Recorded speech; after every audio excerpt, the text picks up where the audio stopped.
রিসার্চারদের ইফেক্টটা আপনি যখন বুঝতে হবে, বোঝার জন্য সময় দিতে হবে, সময় আসবে এবং এই যে আলোচনার মাধ্যমে যেই পরিবর্তনটা, এটার জন্য একটা জেনারেশন কোনো দেশের নাম্বার অফ জেনারেশনস কিন্তু পার করে দেয়।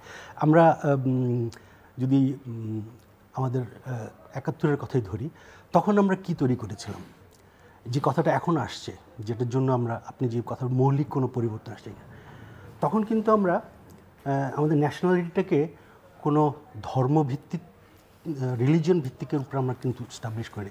তখন আমরা একটা পলিটিক্যাল কমিউনিটি হিসেবে, একটা রাজনৈতিক গোষ্ঠী অথবা রাজনৈতিক সত্তা হিসেবে নিজেদেরকে আইডেন্টিফাই করেছি। আমরা আইডেন্টিফাই করিনি মুসলমান হিসেবে, হিন্দু হিসেবে অথবা অন্য কোনো ধর্ম হিসেবে। কৃষক শ্রমিক থেকে শুরু করে বড় ছোট সবাই।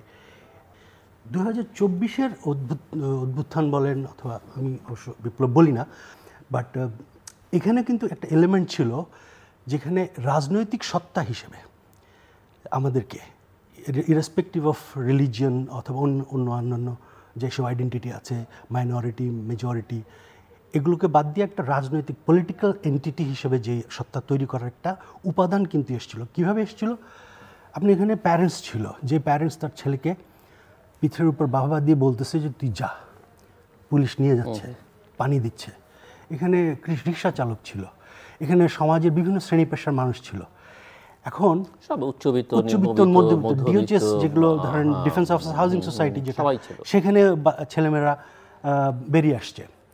ইংলিশ মিডিয়াম, বাংলা মিডিয়ামের প্রাইভেট ইউনিভার্সিটি, পাবলিক ইউনিভার্সিটি কোনো মানে ডিফারেন্স ছিল না। তার মানে you had created a moment in which it was possible to transform this sort of, এই মূল যে চালিকা শক্তিটাকে, এটাকে একটা পলিটিক্যাল আইডেন্টিটির মধ্যে নিয়ে আসা। বাট পরে আমরা কি দেখছি, যেটা যে কোনো বিপ্লবোত্তর দেশে সেটা হয়, এটাকে আপনি মেনে নিতেই হবে, মানে এটা it is a reality also. যে কোনো বিপ্লব যদি স্টার্ট, আপনি ইভেন জিজাকের বইও যদি পড়েন, যে বিপ্লব what is after the revolution, the day after revolution, সেখানেও আপনি পাবেন এই যে এই জাতীয় জিনিসগুলো কীভাবে এটা ডিস্টর্টেড হয়, এবং সেটা হচ্ছে আমরা দেখছি।